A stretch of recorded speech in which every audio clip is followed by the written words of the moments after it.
chicken joy na ako.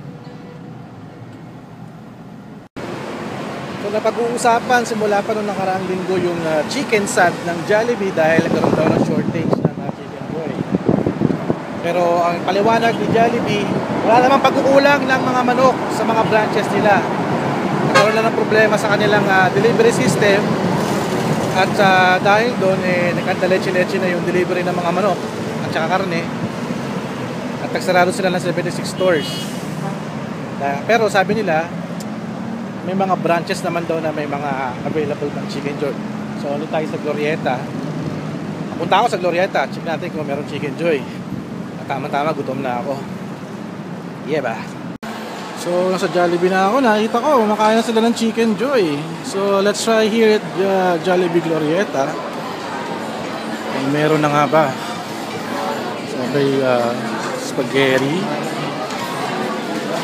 Yung isang ali doon kumakain ng chicken joy. There's another chicken joy.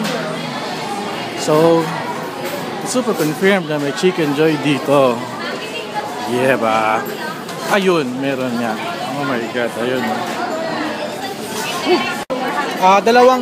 Dalawang one piece na chicken. Wala kayo 2 piece, no? Meron. Yun na lang, 2 piece na lang na chicken. Isang order. May spicy chicken. Sige, spice chicken. Isa lang yung spicy chicken. Tsaka ano. Hindi, para yung spice mo na. For dining. For dine-in, tsaka ano. May rice na yun, di ba? Yes po. Order ako isang extra rice. And dalawang gravy na extra. Yung binibili. May additional rice. Ano na? Available naman kayo. Hindi, okay lang. Para din ako natayo. Additional dalawa. Large Coke. Alright. Sa extra rice, isang gravy. Dalawang gravy. Bali, magiging ng gravy. Yes. Saka large po. 195.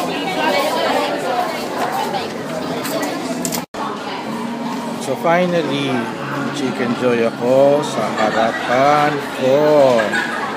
Hindi pa rin nagbago ang size. Malaki-laki pa rin. Tama na to, kakain na ako.